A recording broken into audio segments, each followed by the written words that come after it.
Kansas farmers have seen the ninth wettest April on record. A recent report by the Kansas Department of Agriculture says farmers were able to work 2 days in the last 2 weeks. Corn farmers are worried the recent rains will prevent them from planting. I know if they get too much rain, they can't work their fields, which means they can't get their crops in, which means they're late on the growing season. So it's a question of how often, how well can they get their fields worked up and ready for planting. If you get too much mud, obviously you got a problem. The winter wheat crop has not seen as much of a negative impact. A late freeze in April across southern Kansas hurt more than 40% of this year's wheat crop. The heavy rains along with cooler weather have supplied excellent conditions for the wheat to heal itself. The latest report from the KDA says crop damage is down to 27%.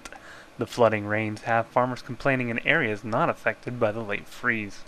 They say that it rains so much that it doesn't have a chance to air out before it rains again, and it just adds on. If the rains were spaced out better, it would help the crops, but since it's just continuous, it hurts it. Kansas farmers are watching their crops for diseases and bug infestations forming from standing water. More than half the farmers in Kansas are still expecting good yields. Damage estimates from the flooding are unknown until harvest season.